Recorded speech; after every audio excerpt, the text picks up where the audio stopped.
Había una vez un hombre que miró demasiado hondo en las escrituras sagradas y encontró algo que no debía encontrarse jamás.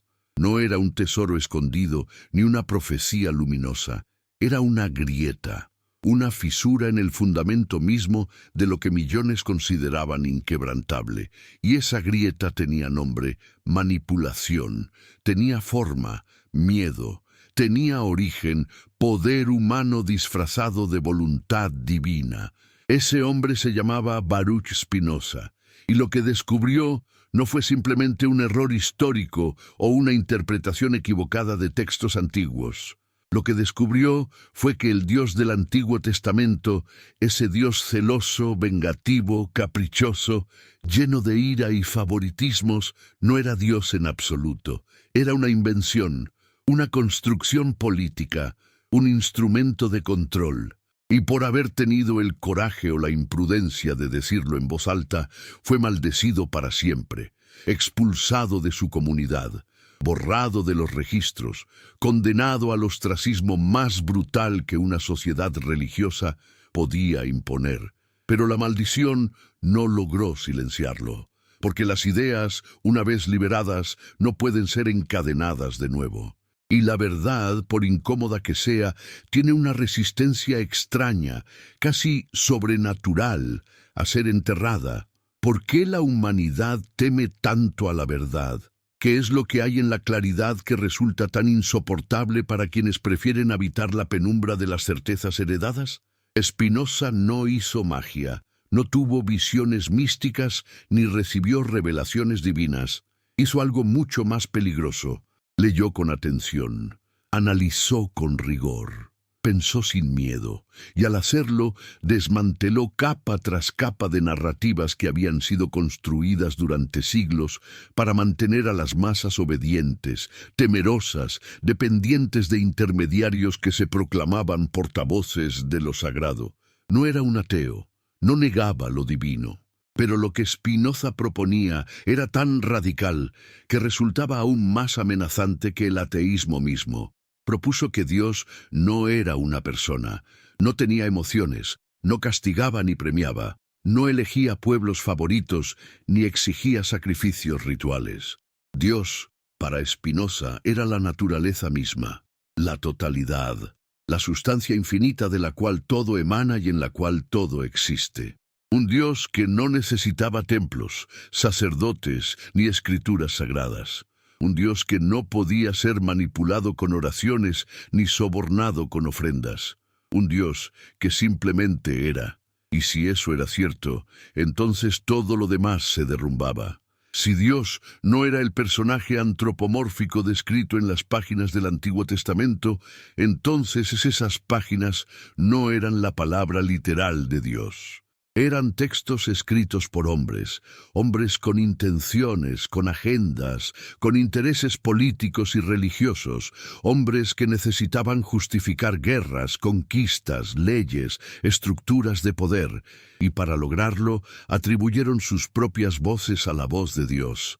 Crearon un Dios a su imagen y semejanza, un Dios que odiaba a sus enemigos, un Dios que bendecía sus victorias militares. Un Dios que legitimaba su dominación sobre otros pueblos. Un Dios que castigaba a quienes cuestionaban la autoridad establecida. Un Dios, en definitiva, demasiado conveniente para ser verdadero. Spinoza no fue el primero en sospechar esto, pero fue el primero en decirlo con una claridad filosófica devastadora. En su tratado teológico-político, publicado anónimamente en 1670, porque ni siquiera en las relativamente tolerantes Provincias Unidas de los Países Bajos se podía decir algo así sin riesgo de muerte, Spinoza expuso su tesis central. La Biblia debe ser leída como cualquier otro texto histórico, no como revelación divina infalible, sino como producto humano falible. Y al aplicar ese método crítico, lo que emergía era perturbador. Las contradicciones internas, las repeticiones, las interpolaciones, las ediciones, las múltiples manos que habían redactado, corregido, expandido, censurado. La Biblia no era un libro, Era una biblioteca entera de textos compuestos en diferentes épocas, por diferentes autores, con diferentes propósitos, unificados posteriormente bajo una narrativa que pretendía coherencia divina, pero que bajo examen riguroso revelaba su origen profundamente humano. ¿Qué significa que un dogma se derrumbe ante la razón? Significa que todo el edificio construido sobre ese dogma comienza a tambalearse. Significa que las instituciones que derivan su autoridad de ese dogma pierden legitimidad. Significa que millones de personas que han organizado sus vidas, sus esperanzas, sus miedos en torno a ese dogma, de repente se encuentran en territorio desconocido. Y el miedo ante lo desconocido es primitivo, visceral, incontrolable. Por eso Spinoza fue maldecido. No porque estuviera equivocado, sino precisamente porque podría estar en lo cierto. Y si estaba en lo cierto, entonces siglos de teología, de interpretación, de autoridad religiosa, de estructuras de poder, se revelaban como lo que siempre habían sido. Construcciones humanas pretendiendo ser mandatos divinos. Pero retrocedamos al momento exacto en que todo comenzó a desmoronarse para Spinoza. No fue en el momento de la publicación de su obra más radical, fue mucho antes. Fue en los años de su juventud, cuando aún era parte de la comunidad judía de Ámsterdam, cuando aún asistía a la sinagoga, cuando aún era considerado un joven brillante, prometedor, destinado quizás a convertirse en rabino o en erudito respetado. Fue entonces cuando comenzó a hacer preguntas que al principio parecían inocentes, meramente curiosas. Preguntas sobre la autoría de los textos bíblicos. Preguntas sobre las contradicciones en las narrativas. Preguntas sobre la naturaleza de los milagros. Preguntas sobre la inmortalidad del alma. Preguntas que sus maestros intentaron desviar, minimizar, responder con evasivas. Porque esas preguntas, aunque formuladas con genuina búsqueda de conocimiento, tocaban los cimientos mismos de la fe tradicional. Y Spinoza no se detuvo. No podía detenerse, porque una vez que la mente comienza a cuestionar, no hay manera de ordenarle que se detenga en un punto arbitrario. Si se puede cuestionar un detalle menor de un texto sagrado, ¿por qué no cuestionar el texto completo? Si se puede dudar de la literalidad de un milagro, ¿por qué no dudar de todos? Si se puede examinar críticamente una ley mosaica, ¿por qué no examinar el origen mismo de esas leyes? Y así, pregunta tras pregunta, Spinoza fue cavando más hondo, hasta que llegó a la pregunta que ninguna autoridad religiosa podía tolerar. ¿Quién realmente escribió estos textos? ¿Y con qué propósito? La respuesta tradicional era simple. Moisés escribió el Pentateuco, los 5 primeros libros de la Biblia, bajo inspiración divina directa. Era palabra de Dios transmitida a través de su profeta más grande. Pero Spinoza notó algo extraño. Notó que en el Deuteronomio se describe la muerte de Moisés, se describe su entierro. Se afirma que nadie conoce el lugar de su sepultura hasta el día de hoy. ¿Cómo pudo Moisés escribir sobre su propia muerte? ¿Cómo pudo escribir sobre acontecimientos posteriores a su existencia? La respuesta obvia era que Moisés no escribió esos pasajes. Alguien más los escribió, probablemente siglos después. Y si alguien más escribió esos pasajes, ¿qué más fue escrito o editado por manos humanas posteriores? ¿Cuánto de lo que se atribuía a revelación divina era en realidad redacción humana tardía? Spinoza no fue el primero en notar estas inconsistencias. Ya en la Edad Media, algunos eruditos judíos habían señalado sutilmente estas dificultades. Ibn Ezra, el gran comentarista español del siglo XII, había dejado pistas crípticas en sus escritos, insinuando que ciertos pasajes del Pentateuco no podían haber sido escritos por Moisés, pero lo había hecho de manera tan velada, tan cuidadosa, que solo los lectores más atentos podían captar sus insinuaciones. Spinoza no tuvo esa cautela. Spinoza dijo explícitamente lo que Ibn Ezra había apenas sugerido. El Pentateuco fue compilado y editado siglos después de los acontecimientos que narra, probablemente durante o después del exilio babilónico, por escribas que tenían intereses teológicos y políticos específicos en presentar la historia de una manera particular. ¿No será que la verdadera fe comienza cuando las certezas se quiebran? Porque mientras haya certezas absolutas, no hay necesidad de fe. La fe, en su sentido más profundo, es confianza ante la incertidumbre. Es sostener algo sin pruebas definitivas. Pero cuando las certezas son impuestas, cuando son dogmas que no pueden cuestionarse, entonces ya no estamos en el territorio de la fe. Estamos en el territorio del control, del adoctrinamiento, de la obediencia ciega. Y Spinoza estaba proponiendo algo radicalmente distinto, que la fe auténtica no teme al examen crítico, que la verdad no necesita protección artificial, que solo las mentiras requieren guardianes armados. La comunidad judía de Ámsterdam en el siglo XVII era una comunidad de refugiados. Judíos expulsados de España y Portugal, sobrevivientes de la Inquisición que habían encontrado relativa tolerancia en las Provincias Unidas. Pero esa tolerancia era frágil, dependía de mantener un perfil bajo, de no causar escándalo, de no atraer atención negativa. Y aquí estaba Spinoza, un joven judío, comenzando a decir cosas que no solo escandalizaban a los judíos ortodoxos, sino que podrían atraer la ira de las autoridades cristianas.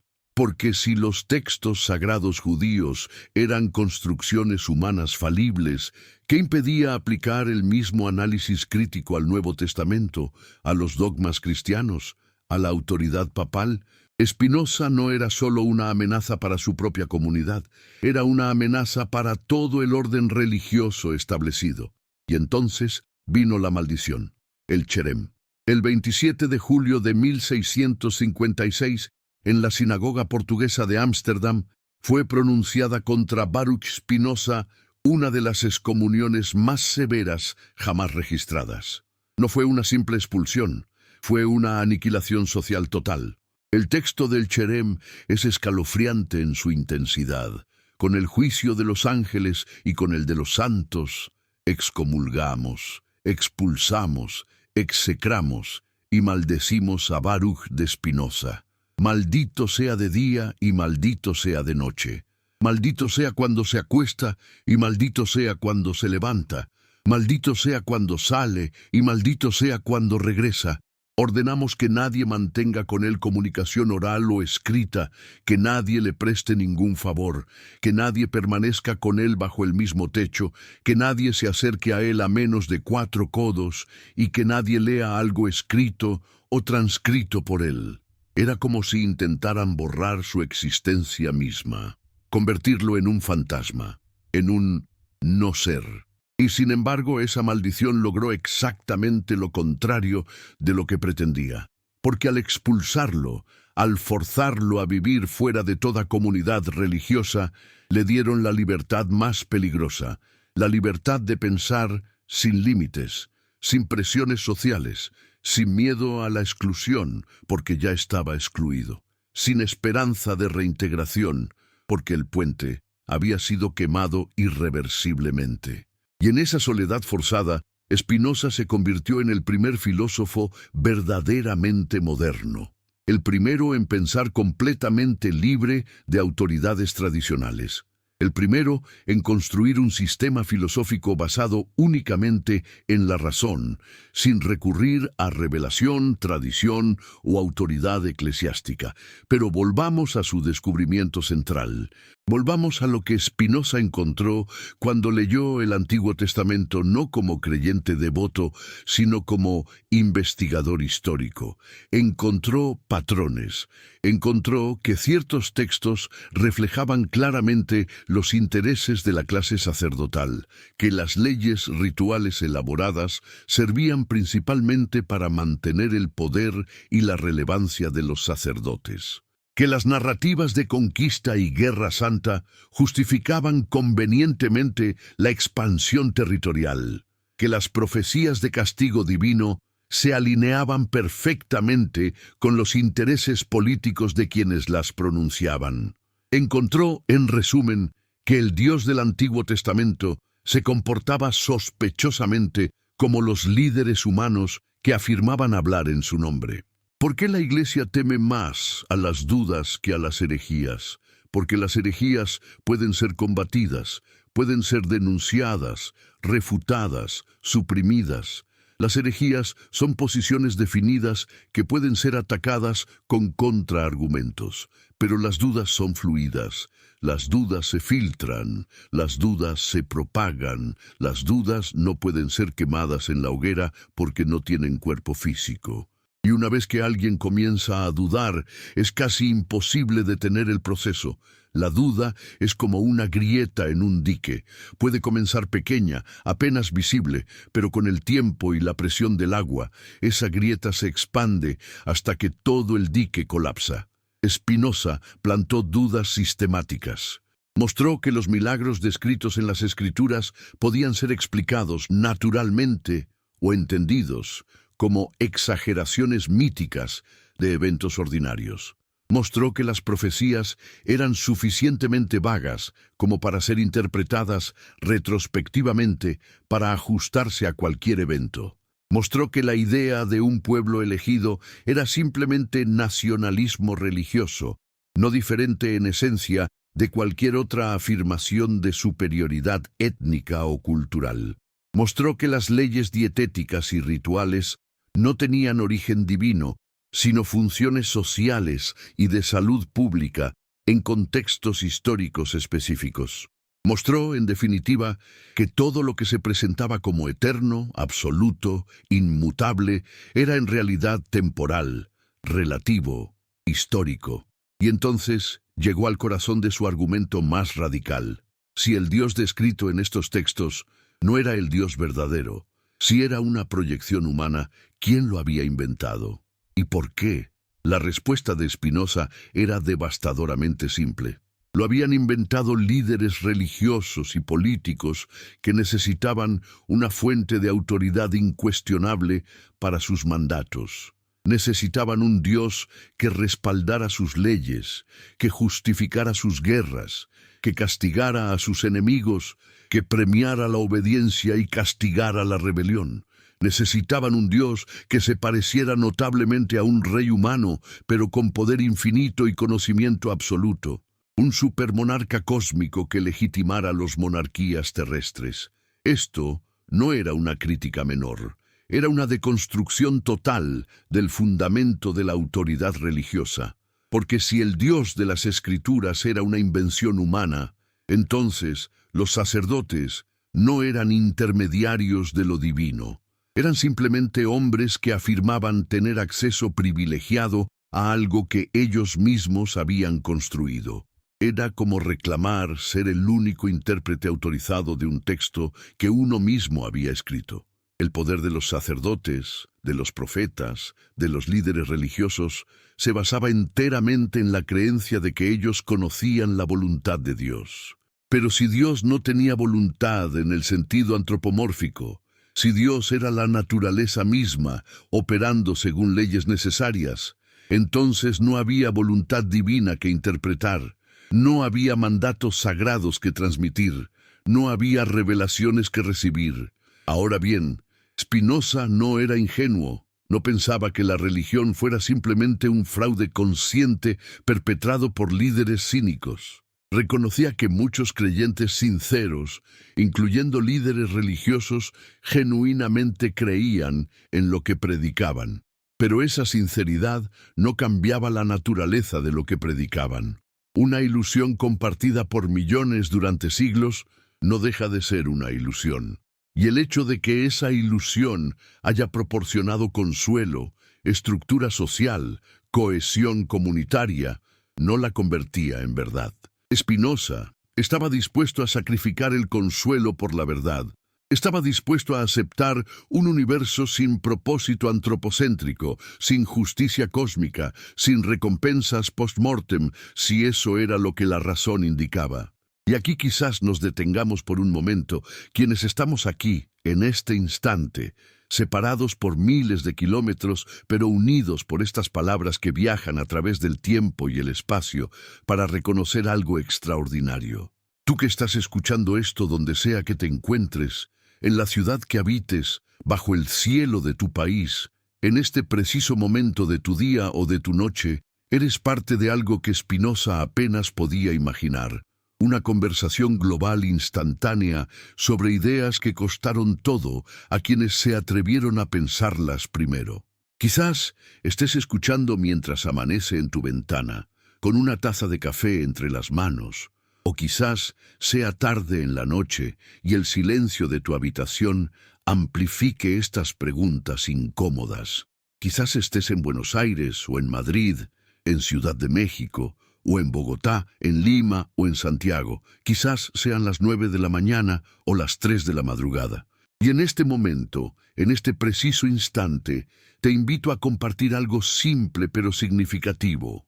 Escribe en los comentarios desde qué ciudad y país nos acompañas y qué hora marca tu reloj ahora mismo. Porque hay algo profundamente humano en saber que no estamos solos en esta búsqueda, que estas preguntas antiguas siguen resonando en corazones contemporáneos, que la verdad que Spinoza buscó sigue siendo buscada por almas inquietas en cada rincón del planeta.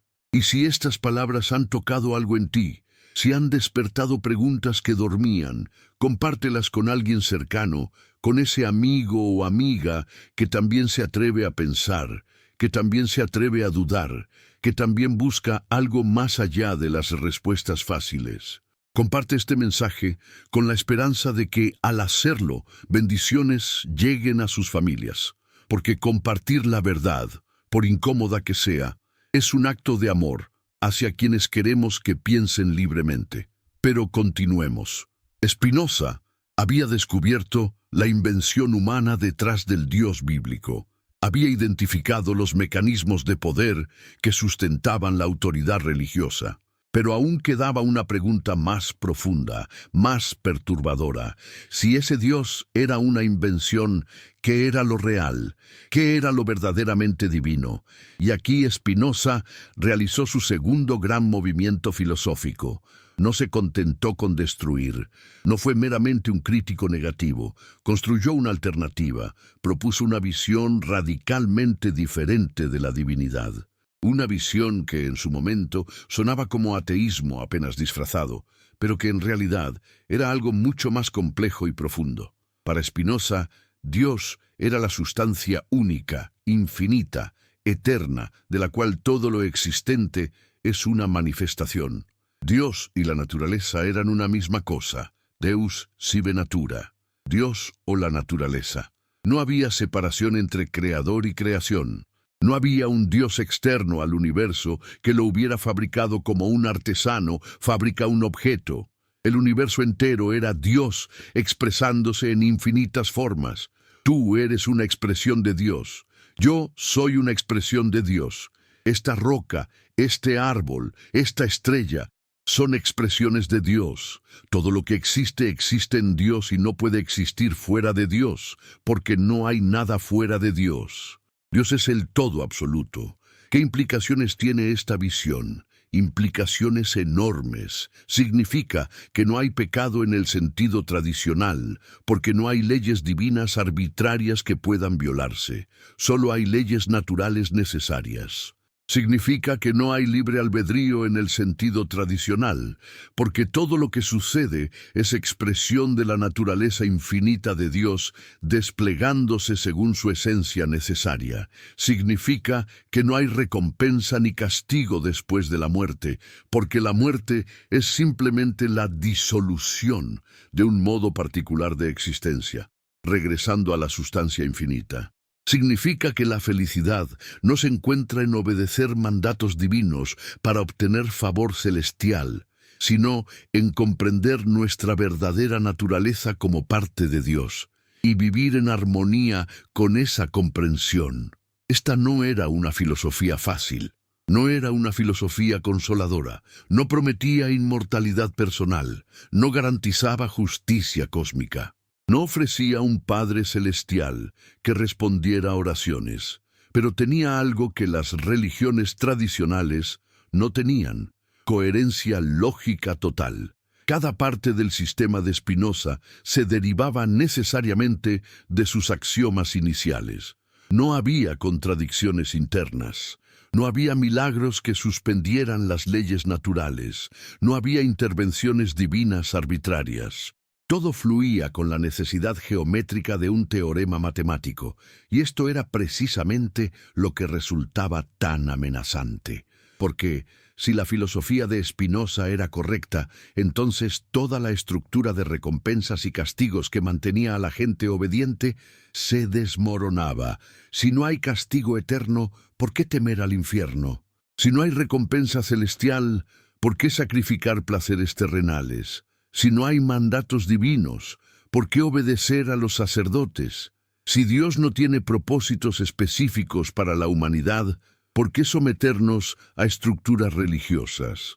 La filosofía de Spinoza era liberadora, pero esa liberación era vista como peligrosa por quienes dependían del miedo religioso para mantener el orden social. Pensemos en el miedo. Pensemos en cuánto de la religión institucional se ha construido sobre el miedo. Miedo al castigo divino, miedo al infierno, miedo a la condenación eterna, miedo a la ira de Dios.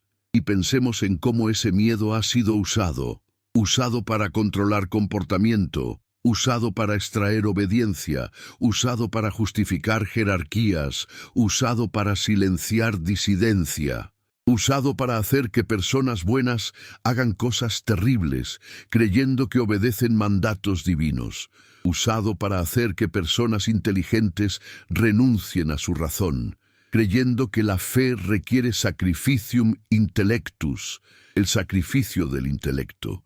Spinoza vio a través de esto, vio que el miedo era el mecanismo central de control religioso y propuso eliminarlo. No eliminando la religión, porque Spinoza reconocía que la mayoría de las personas necesitaban alguna forma de religión para vivir éticamente, pero proponía una religión basada en amor y comprensión, no en miedo y obediencia. Una religión que enseñara la ética de la compasión y la justicia, no porque Dios lo mandara bajo amenaza de castigo, sino porque esa era la manera de vivir en armonía con nuestra verdadera naturaleza como expresiones de la sustancia divina. ¿Y cómo reaccionaron las autoridades religiosas a esta propuesta? Con horror. Porque una religión sin miedo es una religión sin poder coercitivo. Es una religión voluntaria, basada en convicción personal, no en amenaza externa. Y las instituciones religiosas no querían voluntarios, querían súbditos, querían creyentes que no cuestionaran, que no dudaran, que no pensaran demasiado. Querían rebaños dóciles, no individuos libres. Spinoza entendía perfectamente por qué lo odiaban. No era por malicia personal. Era porque representaba una amenaza existencial a todo su sistema de poder. Si sus ideas se propagaban, si la gente comenzaba a pensar críticamente sobre los textos sagrados, si comenzaban a cuestionar la autoridad de los intermediarios religiosos, si comenzaban a buscar a Dios en la naturaleza en lugar de en templos, entonces toda la estructura jerárquica de la religión institucional se volvería obsoleta. Los sacerdotes, los rabinos, los pastores, los imanes, todos perderían su función especial. Ya no serían necesarios como intermediarios entre lo humano y lo divino. Y aquí llegamos a una paradoja fascinante. Spinoza, quien fue excomulgado y maldecido por blasfemo, quien fue acusado de ateo, quien fue considerado el hereje más peligroso de su tiempo, era en realidad profundamente religioso. No en el sentido convencional, pero sí en un sentido más profundo. Su filosofía entera era un intento de comprender a Dios. Su vida entera fue dedicada a la contemplación de lo divino. Su objetivo no era destruir la religión, sino purificarla, liberarla de superstición, de miedo, de manipulación política, restaurarla a su esencia verdadera, la búsqueda humana de conexión con algo más grande que nosotros mismos. Pero esa búsqueda no podía hacerse a través de dogmas heredados, no podía hacerse mediante obediencia ciega a autoridades tradicionales. Tenía que hacerse mediante el uso pleno de la razón humana. Y aquí Spinoza fue revolucionario. Afirmó que la razón no era enemiga de la religión verdadera, sino su aliada más poderosa.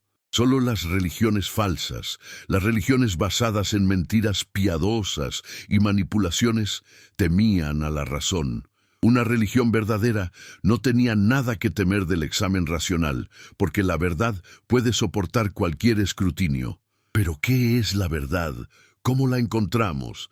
Spinoza propuso un método: comenzar con principios claros y evidentes y derivar todo lo demás mediante razonamiento lógico riguroso.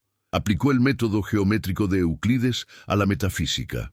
Su obra magna, La Ética, está escrita mor geométrico, al modo geométrico, con definiciones, axiomas, proposiciones y demostraciones. Como si la naturaleza de Dios, la mente humana, las emociones, la libertad, pudieran ser demostradas con la misma certeza que los teoremas de geometría.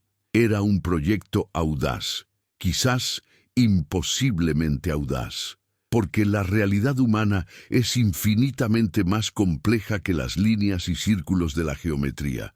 Pero Spinoza creía que bajo esa complejidad aparente había una estructura lógica simple. Creía que el universo era racional en su núcleo, que todo lo que sucede necesariamente según la naturaleza infinita de Dios, que no hay azar real, solo ignorancia humana de las causas, que no hay milagros, solo fenómenos naturales que aún no comprendemos, que no hay misterios últimos, solo problemas pendientes de resolver mediante aplicación suficiente de razón. Esta visión era simultáneamente liberadora y aterradora. Liberadora porque eliminaba toda la arbitrariedad del universo. No había caprichos divinos que temer, no había destino cruel e inexplicable.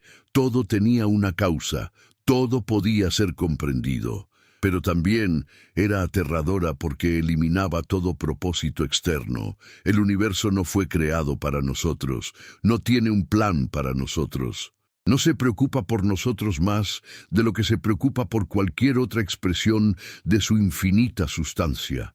Somos parte del todo, no el centro del todo. Y esta descentralización de la humanidad era quizás el golpe más duro que Spinoza asestó al ego humano. Porque durante milenios las religiones habían enseñado que los humanos éramos especiales, creados a imagen de Dios. El propósito de la creación, el objeto del amor divino, los destinatarios de revelación especial, los candidatos a vida eterna. Spinoza dijo: no somos especiales, somos maravillosos, sí, complejos y fascinantes, sí, pero no más especiales que un árbol o una estrella. Todos somos expresiones igualmente válidas de la sustancia divina infinita. ¿Cómo se vive con esa verdad? ¿Cómo se encuentra significado en un universo que no tiene propósito antropocéntrico?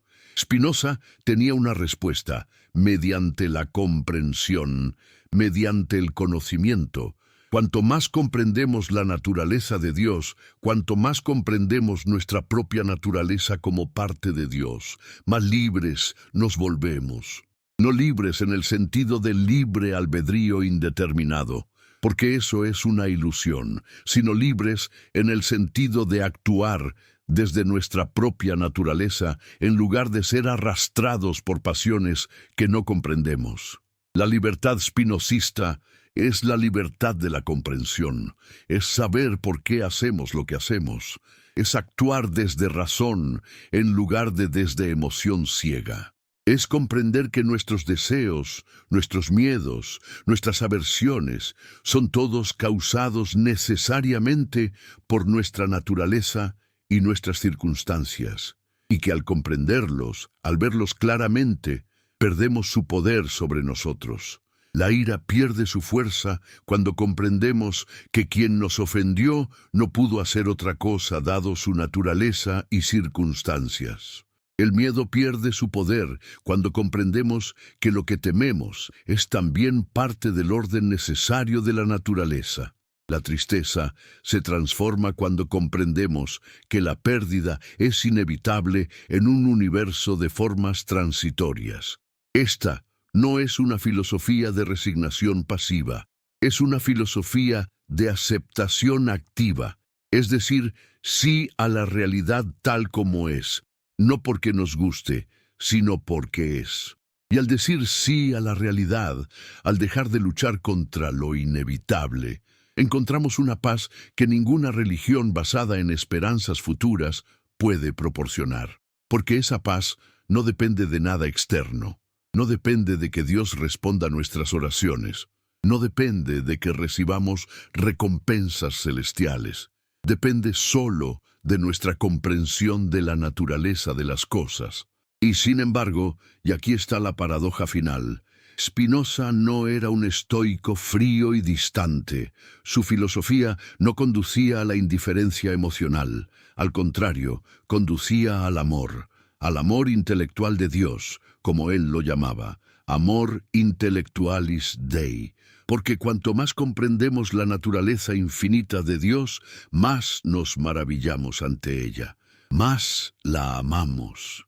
No con el amor de quien espera algo a cambio, sino con el amor de quien simplemente contempla belleza pura, como uno ama una sinfonía perfecta o un teorema elegante, un amor desinteresado, puro, sin mezcla de deseo egoísta. Este amor era la meta final de la filosofía de Spinoza, no la obediencia a mandatos, no la acumulación de méritos para el más allá. Simplemente el amor que surge espontáneamente de la comprensión. Y ese amor transformaba todo. Transformaba cómo veíamos a otros seres humanos, porque los veíamos como expresiones de la misma sustancia divina que nosotros. Transformaba cómo veíamos la naturaleza, porque la veíamos como el cuerpo de Dios. Transformaba cómo enfrentábamos el sufrimiento, porque lo veíamos como parte necesaria del orden eterno, no como castigo arbitrario. Pero regresemos ahora a la pregunta histórica que comenzó todo esto. ¿Quién inventó al Dios del Antiguo Testamento? Spinoza respondió: los escribas y sacerdotes del antiguo Israel, trabajando durante siglos, compilando tradiciones orales, editando textos existentes, añadiendo material nuevo, todo con el propósito de crear una narrativa nacional unificada que justificara su existencia como pueblo elegido y su dominio sobre la tierra de Canaán. No fue una conspiración consciente. Fue un proceso evolutivo de construcción de identidad nacional mediante mitología religiosa. Cada pueblo antiguo hacía lo mismo. Los hebreos no eran únicos en eso. Lo único era que sus textos sobrevivieron, fueron canonizados y eventualmente se convirtieron en la base del judaísmo, el cristianismo y el islam. Y aquí está el punto crucial. Si Spinoza tenía razón, entonces las tres grandes religiones abrahámicas se construyeron sobre una base histórica falsa. No completamente falsa, porque los textos contienen algo de historia real mezclada con mitología. Pero la idea central, que estos textos son revelación divina literal, que el Dios descrito en ellos es el Dios verdadero, que las leyes prescritas son mandatos divinos eternos, todo eso se desmorona bajo análisis crítico. ¿Significa esto que estas religiones no tienen valor? Spinoza no lo creía así. Creía que contenían sabiduría ética genuina, que enseñaban compasión, justicia, caridad, que proporcionaban estructura social y cohesión comunitaria, que ofrecían consuelo ante el sufrimiento. Pero todo eso podía mantenerse sin aferrarse a la literalidad de las narrativas míticas. Se podía ser ético sin creer que Dios realmente habló desde una zarza ardiente. Se podía ser compasivo sin creer que Dios destruyó Sodoma con fuego del cielo.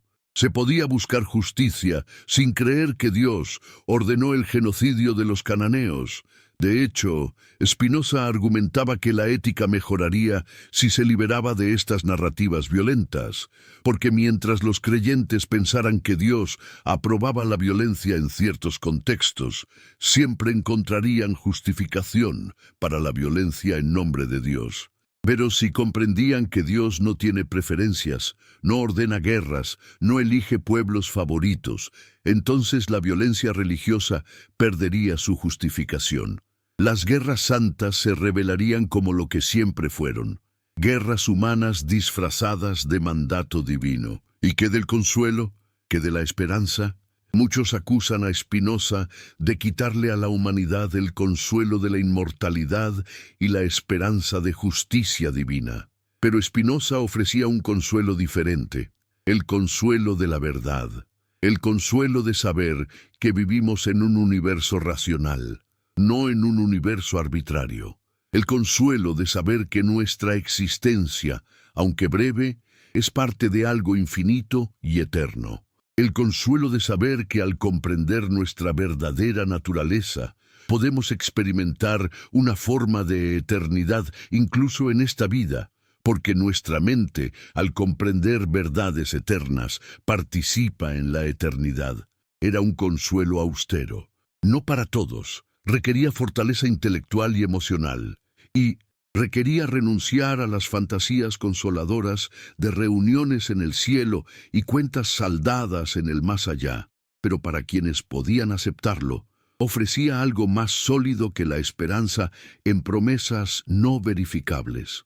Ofrecía comprensión de lo que realmente somos y dónde realmente estamos. Y ahora, mientras estas palabras fluyen y las ideas de Spinoza resuenan a través de los siglos hasta llegar a nosotros, ¿qué hacemos con ellas? ¿Las rechazamos porque amenazan nuestras certezas heredadas? ¿Las abrazamos porque resuenan con nuestras dudas secretas? ¿O hacemos lo que Spinoza nos invitó a hacer? Pensar por nosotros mismos, examinar críticamente, usar nuestra razón plenamente, sin miedo a donde nos lleve. Porque esa era su invitación última. No decía, créeme porque yo lo digo. Decía, piensa por ti mismo y ve a dónde te lleva la razón. Ofrecía sus conclusiones no como dogmas nuevos, sino como resultados de un método que cualquiera podía aplicar. Y si al aplicar ese método llegabas a conclusiones diferentes, bueno, al menos habrías pensado genuinamente que era mejor que aceptar pasivamente lo que te dijeron que creyeras. En este punto de nuestra narración, hemos establecido el crimen de Spinoza, descubrir la invención humana detrás del Dios bíblico. Hemos visto su castigo, la excomunión total, la maldición, el ostracismo. Hemos explorado su respuesta. Construir una filosofía nueva, radical, basada enteramente en la razón. Pero la historia no termina aquí, porque las ideas, una vez liberadas, tienen vida propia, y las ideas de Spinoza, aunque suprimidas, prohibidas, censuradas durante su vida y mucho después, eventualmente emergieron para transformar el mundo moderno de maneras que él nunca podría haber anticipado. La maldición no funcionó. No se puede maldecir una idea, no se puede excomulgar un pensamiento, y aunque Spinoza murió en relativa oscuridad, pobre, solo, sin familia, sin comunidad, sus libros sobrevivieron, circularon clandestinamente, fueron leídos por mentes inquietas en toda Europa, influenciaron la Ilustración, inspiraron movimientos de crítica bíblica. Sentaron las bases para la separación entre Iglesia y Estado. Contribuyeron al desarrollo del pensamiento secular moderno. Y siglos después, aquí estamos, discutiendo sus ideas, reconociendo su coraje, maravillándonos ante su claridad de pensamiento. La maldición se convirtió en bendición. El excomulgado se convirtió en héroe. El hereje se convirtió en profeta de una nueva era de razón. No porque busca ser héroe o profeta, sino simplemente porque se atrevió a pensar hasta las últimas consecuencias, sin importar el costo personal. ¿Fue ese costo demasiado alto? Spinoza murió a los 44 años, probablemente de tuberculosis agravada por años de pobreza y trabajo puliendo lentes, una ocupación que llenaba sus pulmones de polvo de vidrio. Vivió solo, sin el calor de una comunidad, sin el consuelo de una tradición. ¿Valió la pena cambiar toda esa comodidad y pertenencia por el frío consuelo de la verdad? Solo Spinoza podría responder eso, pero por sus acciones, por su negativa a retractarse, por su persistencia en publicar sus ideas, a pesar de saber el peligro, podemos inferir su respuesta. Sí, valió la pena. Porque para alguien como Spinoza, vivir en mentira, por cómoda que fuera, era no vivir en absoluto. Era traicionar lo más esencial de su ser, su razón, su integridad intelectual, su compromiso con la verdad. Y esa elección, esa terrible, hermosa, trágica elección entre comodidad y verdad, es la elección que su vida nos presenta. No nos obliga a elegir, no nos condena si elegimos la comodidad, pero nos muestra que hay otra opción, nos muestra que es posible vivir en verdad, incluso si esa verdad es incómoda, incluso si ese vivir es solitario. Parte 2. La primera parte de esta narración nos dejó en el umbral de una pregunta fundamental. Si Spinoza había descubierto la invención humana detrás del Dios bíblico, si había demostrado que los textos sagrados eran construcciones políticas disfrazadas de revelación divina, ¿por qué la humanidad siguió creyendo? ¿Por qué sus ideas, tan claras, tan lógicamente demostradas, no barrieron inmediatamente con siglos de superstición? La respuesta es simple y compleja a la vez, porque la fe no es producto de la razón. La fe vive en un territorio diferente, un territorio donde el miedo y la esperanza se entrelazan, donde la necesidad de significado supera la necesidad de coherencia lógica, donde el consuelo de la certeza, aunque esa certeza sea ilusoria, resulta más atractivo que la libertad de la duda. Spinoza lo comprendía. No era tan ingenuo como para pensar que bastaba con demostrar la verdad para que la gente la aceptara. Sabía que los seres humanos no son primordialmente racionales, somos primordialmente emocionales, y la razón es una herramienta que aplicamos selectivamente, generalmente para justificar lo que ya sentimos, no para descubrir verdades incómodas. Por eso, su filosofía no fue escrita para las masas. Fue escrita para aquellos pocos, esas almas raras que priorizan la verdad sobre el consuelo, que están dispuestos a enfrentar un universo indiferente en lugar de aferrarse a fantasías de propósito cósmico. Pero aquí surge una pregunta más profunda. ¿Tenía Spinoza derecho a quitarles esas fantasías a quienes las necesitaban? ¿Es cruel destruir las ilusiones que mantienen a la gente funcionando? ¿No será mejor una mentira consoladora que una verdad devastadora? Estos dilemas atormentaron a los críticos de Spinoza entonces y ahora, y hay cierta validez en la preocupación, porque no todos tienen la fortaleza para vivir sin certezas. No todos pueden soportar la ausencia de propósito externo. No todos encuentran suficiente la comprensión como reemplazo de la esperanza. Spinoza enfrentó esta objeción directamente. En su tratado teológico-político distinguió entre conocimiento filosófico y obediencia religiosa. Argumentó que para la mayoría de las personas la religión debía ser simple: amar a Dios, amar al prójimo, practicar la justicia y la caridad. Eso era suficiente para vivir una vida buena. No necesitaban comprender la metafísica compleja de la sustancia infinita. No necesitaban aplicar crítica histórica a las escrituras. Podían creer literalmente en las narrativas bíblicas si eso los ayudaba a vivir éticamente. La verdad filosófica era para filósofos. La piedad práctica era para todos. Parece una concesión pragmática, y lo era. Pero también reveló algo importante sobre Spinoza. No era un destructor despiadado de la fe. Era un cirujano cuidadoso, intentando extraer el tumor de la superstición sin matar al paciente. Quería preservar lo valioso de la religión, la ética, la comunidad, el consuelo, mientras eliminaba lo dañino, la intolerancia, la persecución, la manipulación política. Era una operación delicada, quizás imposiblemente delicada. Porque, ¿cómo separas los elementos? ¿Cómo mantienes la ética religiosa sin los mitos que la sustentan? ¿Cómo conservas la comunidad sin los rituales que la cohesionan? ¿Cómo ofreces consuelo sin las promesas de vida eterna? Spinoza apostaba a que era posible. Apostaba a que se podía construir una ética secular basada en la comprensión de la naturaleza humana. Que se podía crear comunidad basada en valores compartidos, no en dogmas compartidos. Que se podía encontrar consuelo en la comprensión de nuestra pertenencia a algo infinito, sin necesidad de inmortalidad personal. Era una apuesta audaz. Siglos después, aún no sabemos si ganó esa apuesta, porque el proyecto de secularización que él inició está incompleto. Tenemos sociedades parcialmente secularizadas, donde la autoridad religiosa ha disminuido pero no desaparecido, donde la ciencia explica el cómo pero la gente aún busca el porqué en fuentes religiosas, donde la razón gobierna algunas esferas de la vida, pero la fe gobierna otras.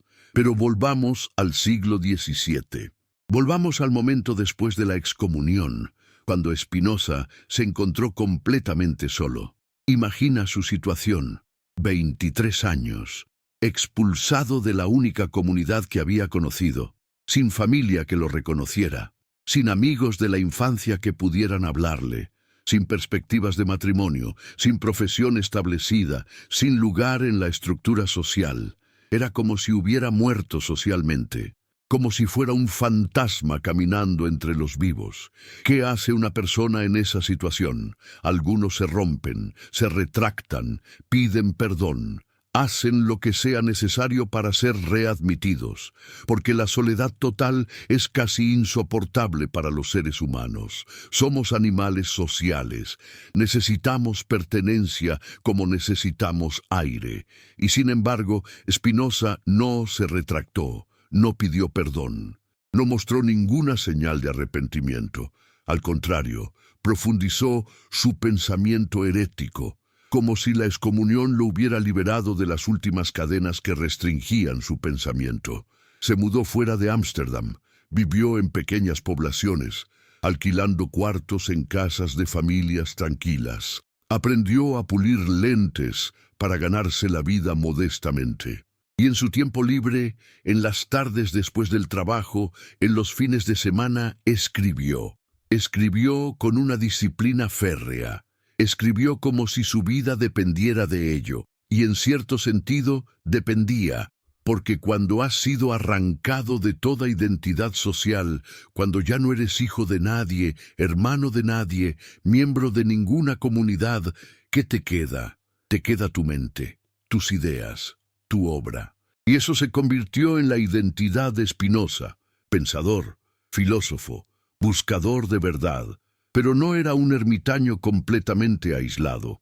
Gradualmente, comenzó a atraer un pequeño círculo de admiradores, jóvenes intelectuales que habían oído rumores de este judío excomulgado que hacía preguntas peligrosas. Visitaban su cuarto alquilado, discutían filosofía con él. Algunos se convertían en corresponsales, y así se formó una especie de escuela spinocista informal, nunca grande, nunca oficial, siempre semiclandestina, pero existente, porque incluso las ideas más heréticas encuentran mentes receptivas si son lo suficientemente poderosas. Estos discípulos ayudaban de maneras prácticas, copiaban manuscritos, los distribuían discretamente.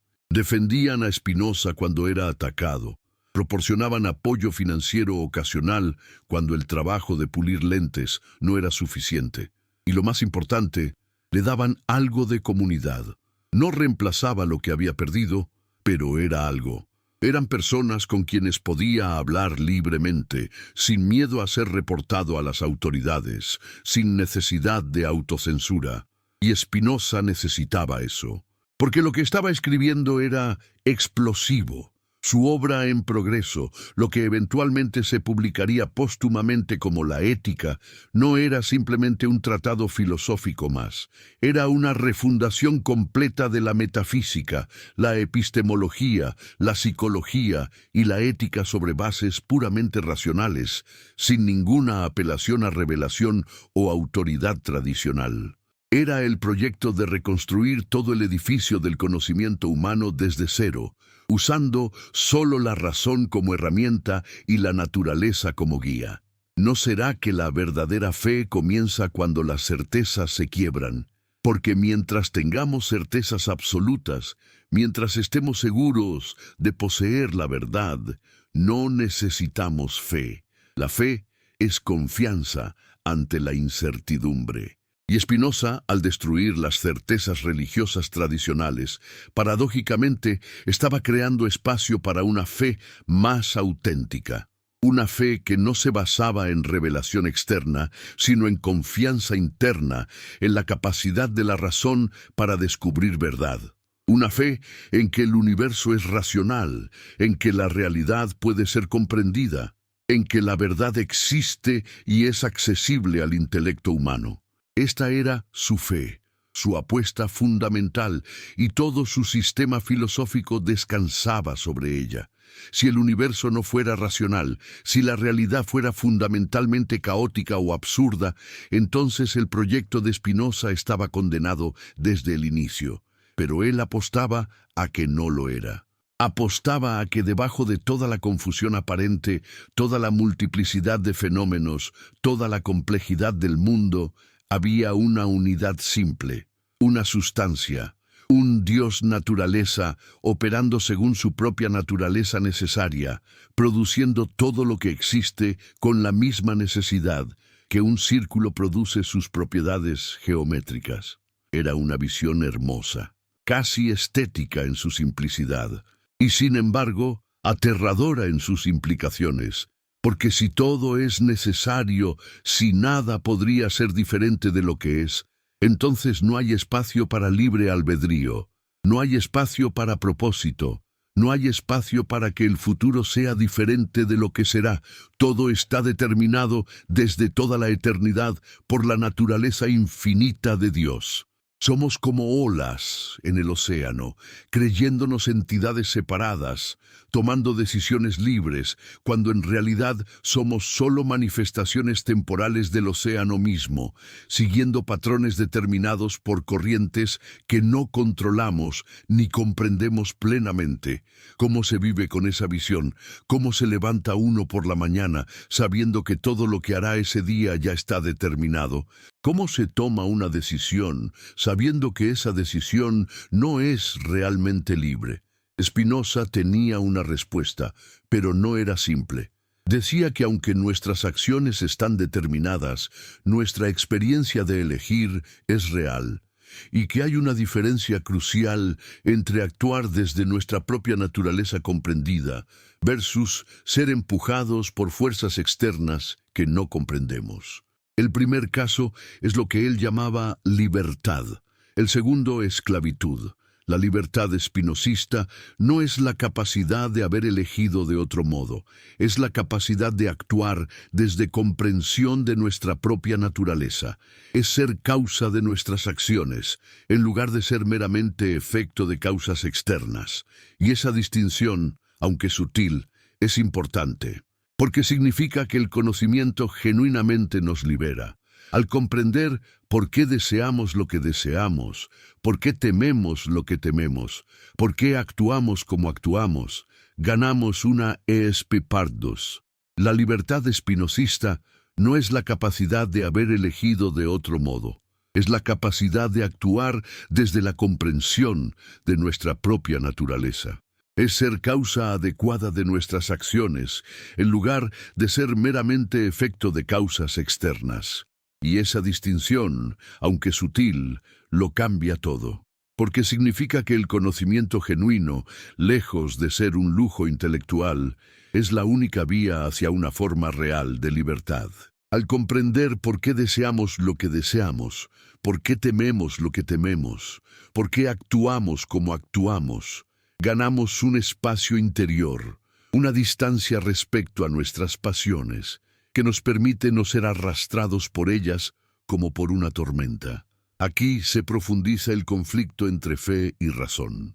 Porque la fe tradicional, tal como la entendían las instituciones religiosas en tiempos de Spinoza, exigía obediencia, exigía sumisión, exigía que renunciáramos a esa distancia crítica, que apagáramos esa luz interior de la comprensión para creer como niños en lo que la autoridad declarara. ¿No es revelador que se haya repetido por siglos que lo ideal es una fe infantil, una fe simple, una fe que no pregunta demasiado? ¿Desde cuándo la madurez del pensamiento se volvió un peligro espiritual? ¿No es sospechoso que el creador del intelecto humano supuestamente se ofenda cuando ese intelecto se usa demasiado? Spinoza vio perfectamente esta contradicción y la señaló sin piedad. Si Dios nos ha dado razón, no sería blasfemo despreciarla, no sería una ofensa al Creador ignorar el instrumento más elevado que nos ha concedido. Y si la razón, al examinar las Escrituras, descubre errores, contradicciones, manipulaciones, ¿no deberíamos concluir que la culpa no es de la razón, sino de quienes atribuyen a Dios lo que Dios nunca dijo? ¿Qué significa que un dogma se derrumbe ante la razón? ¿Significa que la razón es satánica, como tantos predicadores han sugerido? ¿O que el dogma era humano, demasiado humano? Las autoridades religiosas no podían aceptar esa segunda opción, era demasiado peligrosa. Si admitían que un dogma podía ser revisado por la razón, abrían la puerta a revisar todos los dogmas. Y si se revisaban todos, algunos caerían. Y si algunos caían, ¿qué impediría que cayeran todos? La razón, una vez admitida como juez, no reconoce fronteras. No se detiene ahí donde los intereses de la institución exigen que se detenga. Por eso, desde la perspectiva del poder religioso, la razón debía ser tolerada solo dentro de límites estrictos. Podía usarse para interpretar la Escritura, para elaborar teología, para organizar la institución, pero no para cuestionar sus fundamentos. El dogma debía permanecer intocable. Spinoza cruzó esa línea. No se limitó a usar la razón dentro del territorio delimitado por la teología. Dejó que la razón juzgara la teología misma. No preguntó, ¿cómo puedo entender este dogma racionalmente? Sino, ¿tiene este dogma algún fundamento racional en absoluto? Y cuando la respuesta era no, lo descartaba, sin miedo, sin remordimiento, sin nostalgia por las certezas perdidas. Para él, perder un dogma falso era ganancia, no pérdida. Por eso fue llamado hereje, no porque negara a Dios, sino porque se atrevió a poner a Dios a salvo de las definiciones que los hombres habían hecho de él. Cuando Spinoza dice que Dios no tiene voluntad en el sentido humano, que no elige, que no ama ni odia, que no manda ni prohíbe, está destruyendo la imagen del Dios persona que ha dominado la historia religiosa de Occidente. Pero al mismo tiempo está liberando a Dios de las proyecciones humanas. Está diciendo, en esencia, dejemos de confundir nuestras pasiones con la esencia de lo divino. Dejar de llamar ira de Dios a nuestra violencia. Dejar de llamar castigo divino a nuestras venganzas. Dejar de llamar voluntad de Dios a nuestros intereses de poder. ¿No será que la verdadera blasfemia no es negar a un Dios inventado, sino atribuirle a Dios los crímenes y las pasiones más bajas del ser humano? Cuando leemos en el Antiguo Testamento que Dios ordena exterminar pueblos enteros, incluyendo mujeres y niños, es más respetuoso creer literalmente que eso fue ordenado por el Creador de todo, o comprender que son textos de guerra, escritos por hombres que necesitaron justificar su violencia revestiéndola de autoridad divina. ¿Qué es más pío? ¿Aceptar que Dios actúa como un tirano sanguinario o negarse a atribuirle semejante bajeza? Spinoza se negó. No aceptó que Dios fuera un tirano caprichoso. No aceptó que Dios hiciera pactos exclusivos con un pueblo.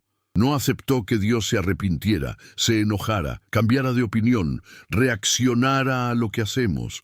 Todo eso, para él, era antropomorfismo puro, proyección de nuestra psicología limitada sobre la infinitud.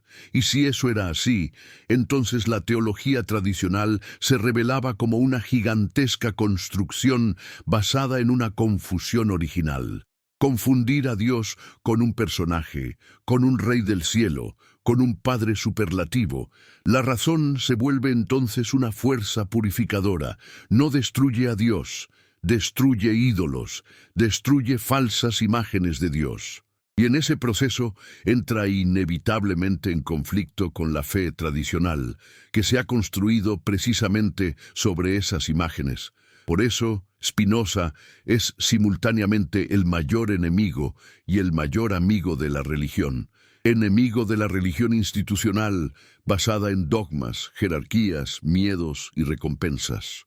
Amigo de una religión más profunda, sin templos ni sacerdotes, sin dogmas ni excomuniones, cuyo único acto de culto es comprender y cuyo único mandamiento es amar la verdad más que nuestras opiniones. ¿Cómo reaccionaron sus contemporáneos a esta propuesta? Con una mezcla de horror y fascinación. Para muchos teólogos cristianos, Spinoza era el ateo por excelencia. Ni siquiera se tomaban el trabajo de leerlo con cuidado. Su nombre se convirtió en sinónimo de peligro espiritual. No caigas en el espinosismo, se decía, como se podía decir, no caigas en la herejía o no caigas en manos del diablo. En los seminarios, su nombre a menudo no se mencionaba, como si nombrarlo fuera invocarlo. Era el innombrable del pensamiento. Y sin embargo, en los círculos más inquietos, más curiosos, su figura brillaba como una estrella oscura. Filósofos, científicos, librepensadores, clandestinamente lo leían. Se copiaban entre ellos sus textos, se pasaban manuscritos prohibidos, discutían sus tesis a puerta cerrada. Algunos lo admiraban como el más coherente de los pensadores modernos. Otros lo temían, porque intuían que su sistema, si se aceptaba, exigiría una transformación radical no solo de la teología, sino de la política, de la moral, de la imagen misma del ser humano. Porque el conflicto entre fe y razón, en Spinoza, no se limita a lo religioso, se extiende a lo político. Su tratado teológico-político no es solo una crítica de la interpretación de la Biblia. Es también una defensa apasionada de la libertad de pensamiento. Spinoza sostiene que el Estado no debe controlar las opiniones de los ciudadanos, que nadie debe ser castigado por lo que piensa, que la censura de ideas es el camino seguro hacia la tiranía. Y lo más peligroso que dice, que el poder religioso no debe dominar al poder civil, que los líderes religiosos no deben gobernar la ciudad, que la religión debe subordinarse a la política, no al revés. En un siglo todavía marcado por guerras de religión, en el que los estados se definían por su confesión espiritual, esta era una propuesta explosiva. Significaba quitarle a la Iglesia el poder de perseguir herejes. Significaba quitarle a los teólogos el poder de dictar leyes. Significaba colocar la fe en el plano de lo privado, lo personal, y declarar que la vida pública debía regirse por principios racionales, discutibles, revisables. En otras palabras, significaba abrir el camino al Estado laico moderno. ¿Te das cuenta de la magnitud de esto? Un judío excomulgado, viviendo en modestos cuartos alquilados, puliendo lentes para sobrevivir, estaba sentando las bases intelectuales de algo que cambiaría la historia de Occidente, la separación entre Iglesia y Estado. El simple hecho de decir que la Biblia no podía servir como código legal directamente aplicable, que sus leyes databan de contextos antiguos y no podían imponerse sin reflexión crítica, era ya una revolución. Y si la Biblia no podía ser ley civil, entonces, ¿en qué se basaría la ley? En la razón, en el bien común, en la libertad y la seguridad de los ciudadanos. Ahí chocan frontalmente dos concepciones de orden. Para la religión institucional, el orden social debe basarse en la obediencia a mandatos divinos revelados. Para Spinoza, el orden social debe basarse en la naturaleza humana comprendida racionalmente. La primera se sostiene sobre la amenaza de castigo divino y la promesa de recompensa eterna. La segunda se sostiene sobre el interés bien entendido de cada individuo, que descubre que vivir en paz, respetando la libertad de los otros, es la mejor manera de conservar la propia. ¿No será que una sociedad de personas que piensan, que comprenden, que actúan desde la razón, es más estable que una sociedad de personas que obedecen por miedo? Las autoridades religiosas no lo creían. Argumentaban que sin miedo al infierno, la gente se entregaría al vicio, que sin la promesa del cielo, nadie elegiría la virtud, que la moral era imposible sin religión. Spinoza respondió con una pregunta silenciosa, más devastadora que cualquier argumento. Si tu única motivación para no hacer el mal es el miedo al castigo, ¿eres realmente bueno? ¿O simplemente prudente? ¿Dónde está la virtud si desaparece apenas se quita la amenaza? Para Spinoza, el bien no se funda en mandatos, se funda en la naturaleza misma de las cosas, lo que aumenta nuestra potencia de existir, lo que nos hace más lúcidos, más libres, más capaces de comprender y amar. Eso es bueno. Lo que nos encadena a pasiones ciegas, lo que nos llena de odio, de tristeza, de resentimiento, de miedo, eso es malo. No hace falta que Dios lo declare. Se puede ver, se puede experimentar, se puede demostrar. Este desplazamiento de la moral, del mandato divino a la comprensión racional, era un golpe directo a la teología moral de siglos. La Iglesia insistía: sin fe no hay virtud verdadera. Spinoza replicaba: sin comprensión no hay libertad verdadera, y la verdadera virtud no es obedecer, sino actuar desde la esencia de nuestra naturaleza racional, una naturaleza que paradójicamente no nos separa de Dios, sino que nos une más a Él, porque la razón humana no es otra cosa que un modo finito de la infinitud intelectual de Dios. Visto así, el conflicto entre fe y razón adopta un nuevo matiz en Spinoza. No es la batalla simplista entre creer o no creer en Dios. Es la batalla entre dos modos de relacionarse con lo divino, mediante obediencia ciega a textos y autoridades, o mediante comprensión directa de la naturaleza.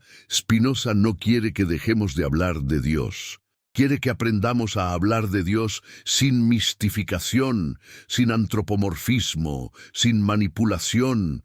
Quiere que veamos a Dios en la estructura misma de la realidad, no en voces atribuidas, no en prodigios arbitrarios. Por eso el Dios de Spinoza es tan escandaloso, porque no interviene, no responde oraciones, no hace milagros. No cambia el curso de los acontecimientos para favorecer a algunos y castigar a otros. ¿Qué queda de la religión?, se preguntan muchos, si quitamos todo eso. ¿Qué queda si Dios no es un padre que cuida, un juez que premia y castiga, un rey que gobierna? Queda algo más grande y más difícil. Queda un Dios que es el ser mismo, el tejido de la realidad, la totalidad infinita de la cual todo participa. Es más fácil amar a un padre que a una ecuación. Es más fácil hablar con un rey que con la estructura misma del ser. Por eso el Dios de Spinoza, aunque filosóficamente sublime, es existencialmente exigente. No se adapta fácilmente a la devoción popular. No inspira procesiones ni himnos sencillos. No se presta a rituales propiciatorios. No se deja sobornar con sacrificios. No promete interferir en el dolor individual. Solo se deja comprender y amar intelectualmente. ¿Quién quiere un Dios así? Pocos. Y sin embargo, para esos pocos, ese Dios impersonal, sin rostro humano, sin voluntad cambiante, es más digno de adoración que cualquier rey celeste. Aquí, de nuevo, se agudiza el conflicto entre fe y razón, porque la fe tradicional quiere un Dios cercano, personal, que nos mire, que nos escuche, que nos atienda. La razón, en Spinoza, nos conduce a un Dios que no tiene ojos ni oídos, pero que es el ámbito mismo donde tenemos ojos y oídos. Un Dios que no nos mira desde fuera, pero en el cual somos vistos, porque en Él somos. Un Dios que no nos escucha, pero en el cual todo sonar, todo hablar, todo escuchar ocurre. Es una proximidad ontológica, no emocional, y para muchos eso parece frío, pero para otros es la forma más alta de intimidad, no estar frente a Dios, sino en Dios. No es difícil entender por qué las iglesias temieron a Spinoza, no porque invitara a la inmoralidad, sino porque redefinía a Dios de una manera que hacía redundante buena parte de lo que ellas ofrecían. Si Dios no exige obediencia ritual, ¿para qué una institución que administra rituales? Si Dios no administra castigos y recompensas, ¿para qué una jerarquía que dice tener las llaves del cielo y del infierno? Si Dios no habla en textos específicos, ¿para qué una clase de intérpretes autorizados? Si Dios es accesible a la razón de cualquier ser humano, ¿para qué mediadores privilegiados? Por eso, al fondo, la pregunta quizás más incómoda no es ¿existe Dios?, sino ¿quién se beneficia de que ciertos conceptos de Dios dominen y otros sean perseguidos? Spinoza descubrió con horror sereno que durante siglos se había invocado el nombre de Dios para legitimar estructuras de poder, que se había creado un Dios temible principalmente porque un Dios temible es útil. La religión del miedo es funcional para el poder, genera obediencia, cohesión, conformismo. La religión de la comprensión, en cambio, genera individuos libres que obedecen solo aquello que comprenden como bueno. ¿Quién preferirías tener como ciudadano? ¿Alguien que actúa bien por miedo o alguien que actúa bien por comprensión? La respuesta es obvia para quien valora la autonomía, pero no es obvia para quien solo valora el orden. El orden puede lograrse por miedo. De hecho, es más fácil.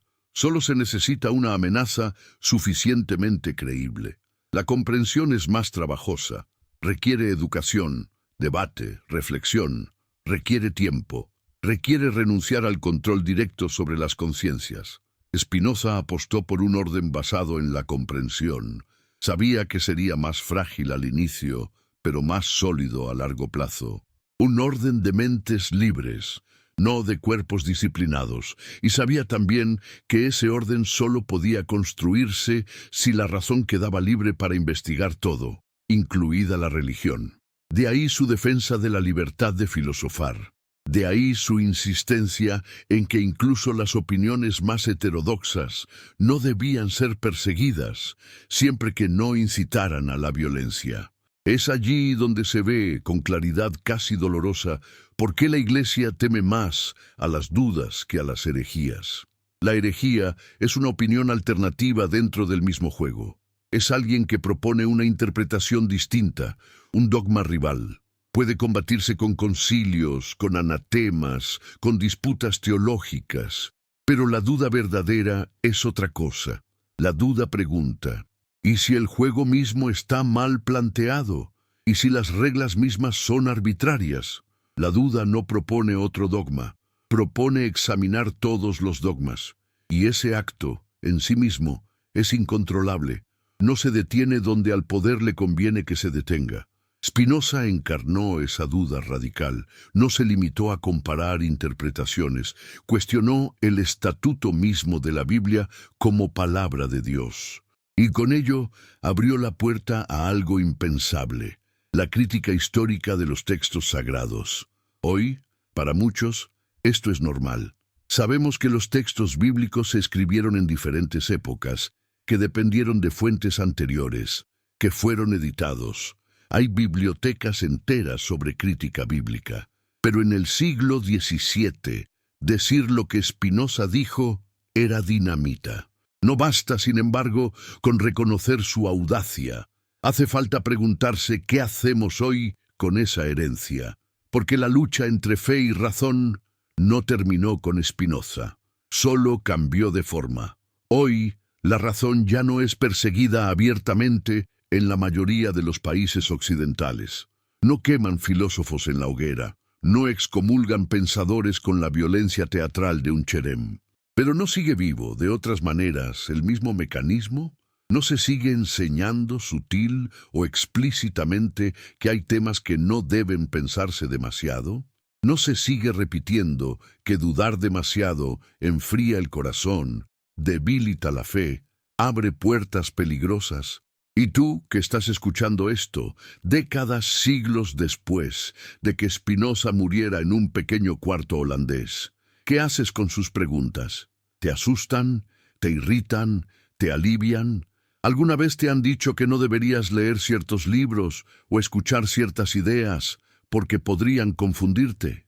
¿Nunca has sentido que algo dentro de ti se revela cuando te piden que creas sin preguntar, que obedezcas sin comprender, que aceptes sin examinar?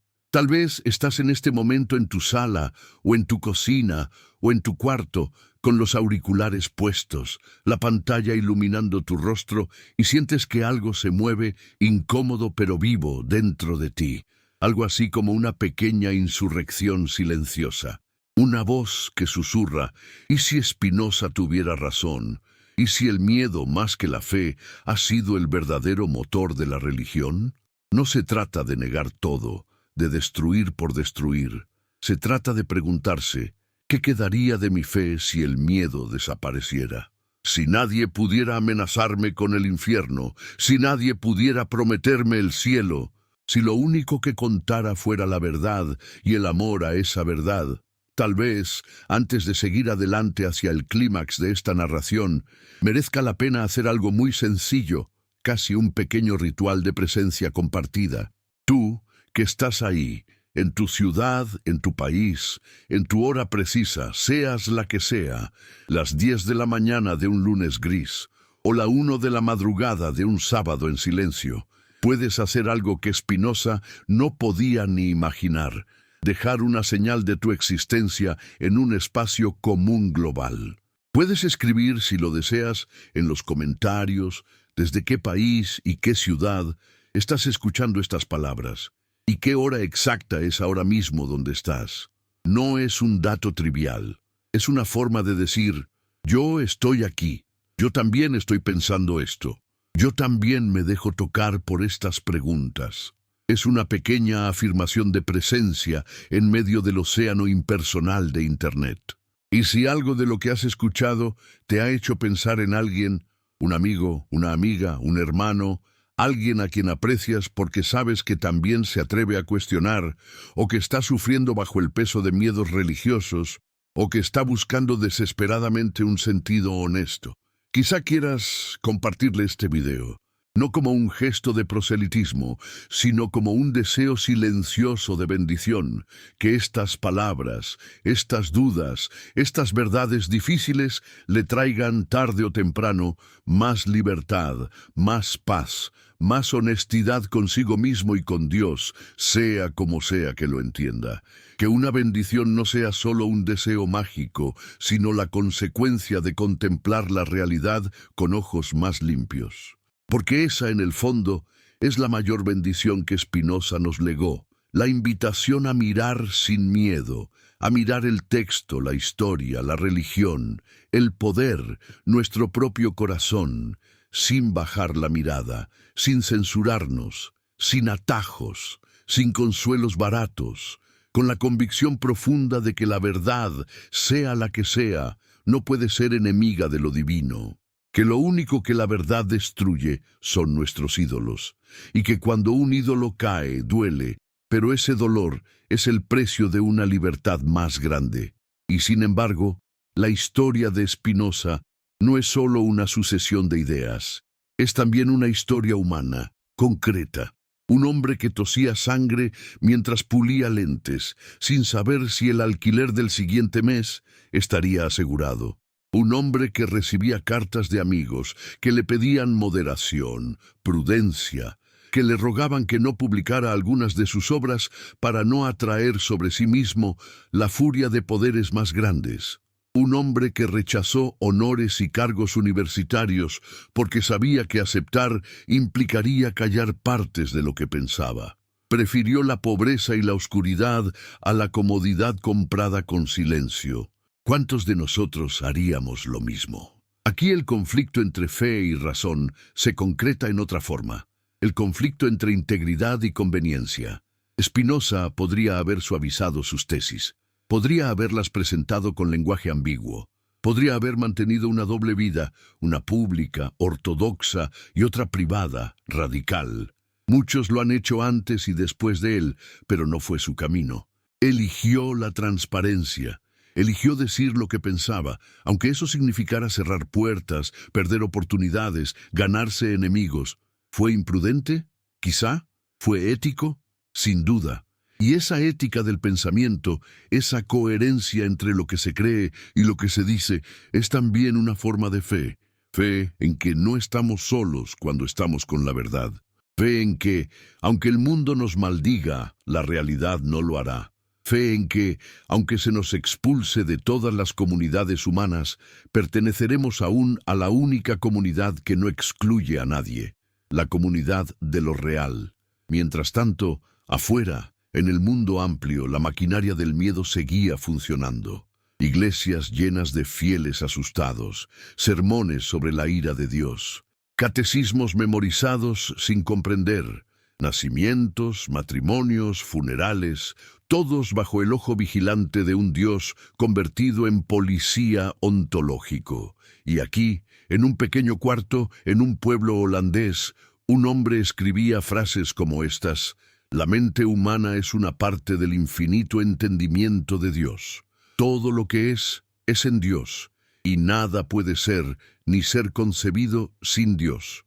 La felicidad es la alegría acompañada de la idea de una causa exterior, y la beatitud es la alegría acompañada de la idea de Dios como causa».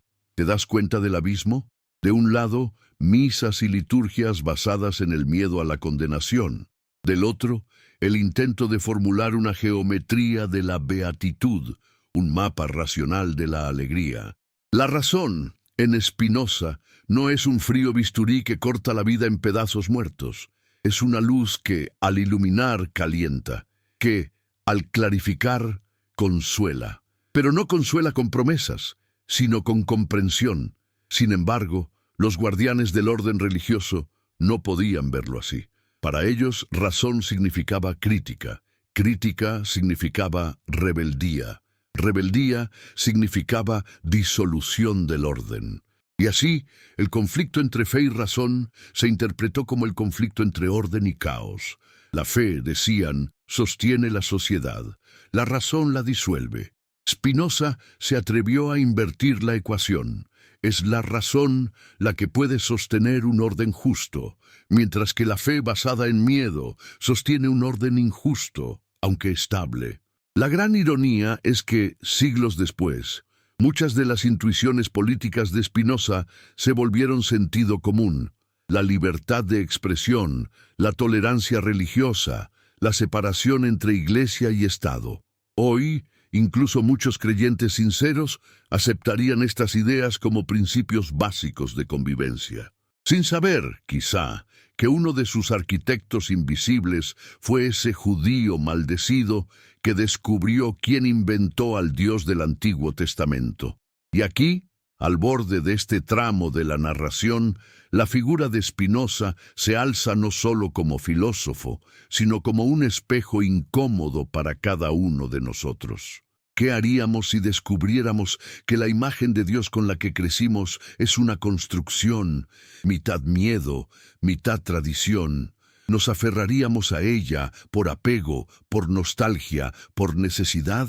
¿O tendríamos el valor de dejarla caer y buscar, más allá de los nombres y las formas, aquello que realmente merece ser llamado divino? Porque de eso se trata al final, el conflicto entre fe y razón en Spinoza.